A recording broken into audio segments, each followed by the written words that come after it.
94 तरह के नरकों में गरुड़ पुराण के अंतर्गत जितने नरक कहे गए हैं उसमें कोई नरक ऐसा नहीं लिखा कि तुम मंदिर नहीं गए इसलिए तुम्हें नरक भोगना पड़ेगा।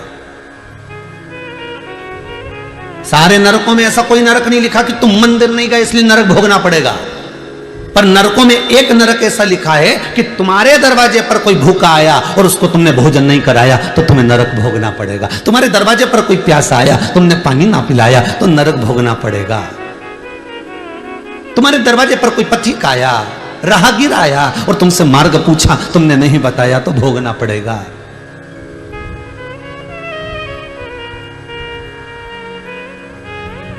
तुम्हारे दरवाजे पर गौ माता आई, एक रोटी ना दे पाए, दरवाजे पर रात भर कुत्ता भौंकता रहा, तुम्हारी चौकीदारी करता रहा क्योंकि उसको एक रोटी इस दरवाजे से मिलती थी और वो नहीं दे पाए तो नरक भोगना पड़ेगा।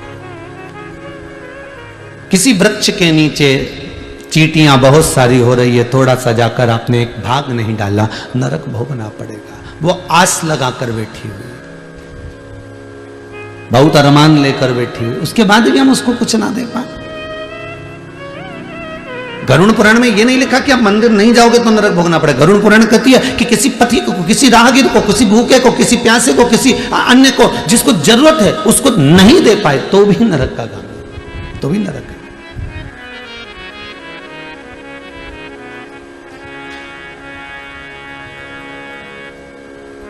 और वो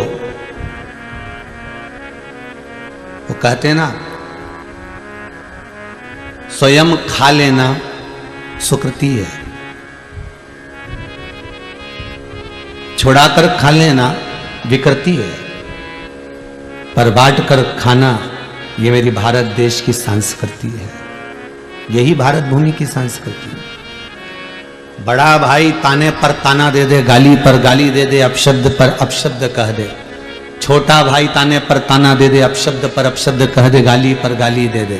देवरानी कितनी भी गाली दे, जेठानी कितनी भी गाली दे, ननंद कितनी भी गाली दे, सास कितनी भी गाली दे, अपशब्दों पर अपशब्द कह रही हो, वाणी पर वाणी कह रही हो, गाली पर गाली दे रही हो, पर फिर भी आपकी चेष्टा, आपकी एकाग्रता, आपकी चित्तवृत्ति, आपका मन, सास गाली दे रही है बहू को, वो दे, बहू अगर कुछ कह रही है उसकी मर्जी, वो कहे, मना नहीं, पर निवेदन इतना है उसके कर्म,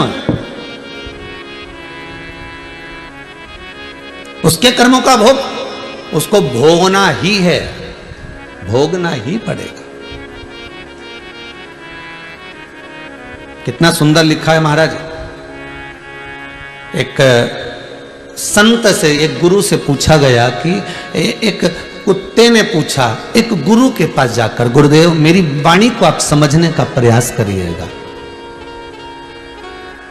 गुरु बहुत जल्दी समझ जाता है, गुरु गुरु होता है, सतगुरु सतगुरु होता है।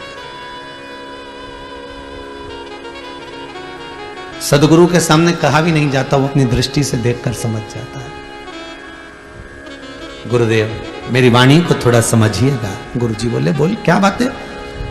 मैं राह में बैठा हुआ था, एक व्यक्ति दौड़ कर आया, मुझ में लात मारकर चला गया, मेरी गलती क्या थी वो बताइए। कभी कभी आपके साथ में भी हुआ होगा, कुत्ता बीच में बैठा होगा या कुत्ते का बच्चा बीच में बैठा होगा और आप जाते जाते उसको लात मार दी है, आप जाते जाते उसको कुछ कर दिए हैं और उसको डंडे से मार दिया, पत्थर मार दिया, लात मार दिया, मान लो आपने कुछ कर दिया है उसके लिए, तो वो कुत्ता गुरु से पूछ रहा है मैंने गलती क्या करी है वो बता। तो कुत्ता कहता है कि मेरी गलती गिनाई जाए, तो गुरु कहते हैं गलती तेरी इस जन्म की नहीं है। हमको लगता है कि हम मनुष्य की देह धारण करें इसलिए हमको दुख ज्यादा भोगना पड़ रहा है।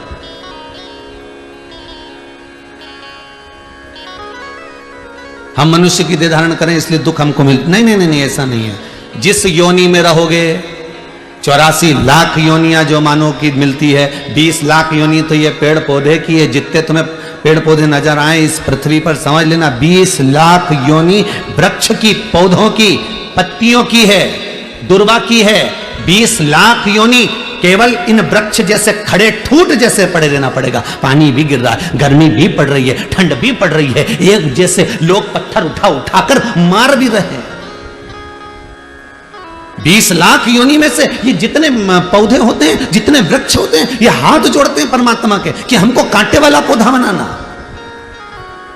कौन सा पौधा बनाना? कांटे वाला। ये जब वृक्ष की 20 लाख योनियां होती हैं तो परमात्मा के आगे हाथ जोड़ते हैं, हमें कांटे वाला पौधा बना दो, पर हमें फल वाला पौधा मत बनाना।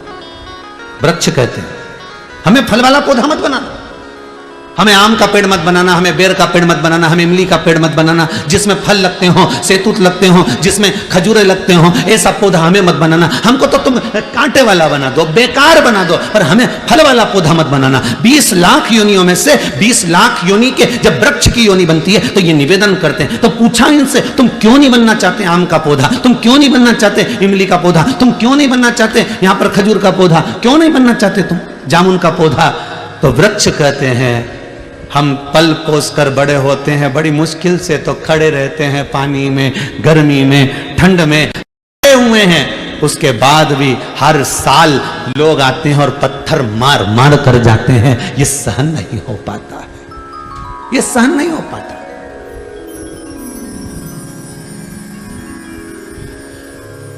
आप में से जितने लोग कथा सुन रहे हैं आस्था चैनल पर, पूरे विश्व में जितने लोग मोबाइल पर कथा सुन रहे हैं, फेसबुक और यूट्यूब पर, इनसे निवेदन करूंगा, यदि आपने अपने घर में, परिवार में, कुटुंब में, कबीले में, रिश्तों में, नातों में कहीं ना कहीं गरुड़ पुराण की कथा सुनी होगी तो उसमें पंडित जी ने बताया होगा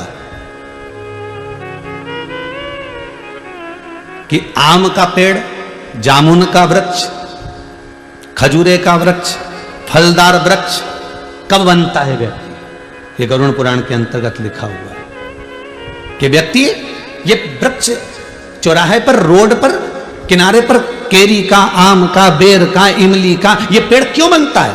तो उस गरुड़ पुराण के अंतर्गत लिखा है, जो मानव का शरीर धारण कर कर, मनुष्य की देह धारण कर कर, मनुष्य का शरीर पाने के बाद भी अपने ही रिश्तेदारों को दिन भर गालियां देता है, चाहे बहू को दे, चाहे सास को दे, चाहे ननद को दे, देवरानी को दे, जिठानी को दे, भाई को दे, कुटुंब को दे, कबीले को दे, जो इतनी गालियां पर गालियां, अंबालियां बौछार करता है, वही मरने के बाद ये फलदार वृक्ष बनता है। और लोग जैसे ये रुक रुक के गाली बकती है ना, रोज तो नहीं बकती, इसको कोई पागल कुत्ता तो नहीं काटा कि ये रोज गाली बकेगा, ये रोज गाली बकेगी, ये रुक रुक के बकती है। 6 महीने में, 3 महीने में, 4 महीने में, 8 महीने में, साल भर में, ऐसे लोग गालियां देते हैं। उसी तरह साल साल भर में इसमें भी फल लगते हैं और लोग दे पत्थर मारते हैं, इसने गाली दी, इसको दिया पत्थर।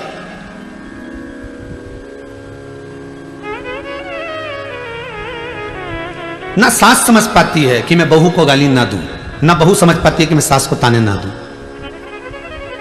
दोनों अगर ये समझ जाए ना, ये शिव महापुराण के पहले दिन की कथा ही समझ गए नहीं तो समझ लो जिंदगी सवर गई। कि हमने गाली दी और बेर का पेड़ बने और लोगों ने पत्थर दिया और एक बार में काम नहीं चलेगा, कितने समय तक खड़ ठूट जैसे बड़े बड़े। हमने अपशब्द किया, बस वो विक्रम और बेताल की कथा याद कर लो, तू बोला और मैं चला, उतने में समझ जा। हमने किसी को अपशब्द कहा, हमने किसी को ताना दिया, हमने किसी को गाली दी, हमने किसी के लिए अपशब्द कहा, बस समझ लेना इमली का पेड़ बनने वाले हो, बस बेर का पेड़ बनने वाले हो, केरी का पेड़ बनने वाले हो। और ऐसी जगह भगवान लगाएगा कि लोग पत्थर मार के जाएंगे और पत्थर खाए बगैर तुम मानने वाले नहीं हो, क्योंकि तुम्हारे मुख से अपशब्द इतने निकल गए, ताने इतने निकल गए, गालियां इतनी निकल गई कि संबोधन किससे? जैसे तुमने बौछार करी वैसे पत्थर की बौछार होती।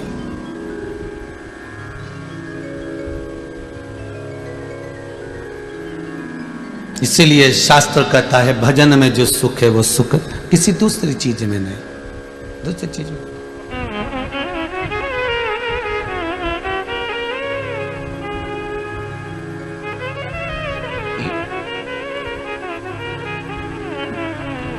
ये चंडीगढ़ के रमेश कुमार जी अगर कथा करवा रहे हैं, इन्होंने आशीष जी को लिखकर भेजा है, समीर जी को।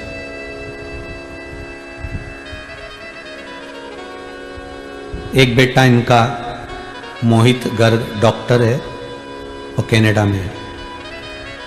दूसरा बेटा सीए है रोहित, जो चंडीगढ़ में है।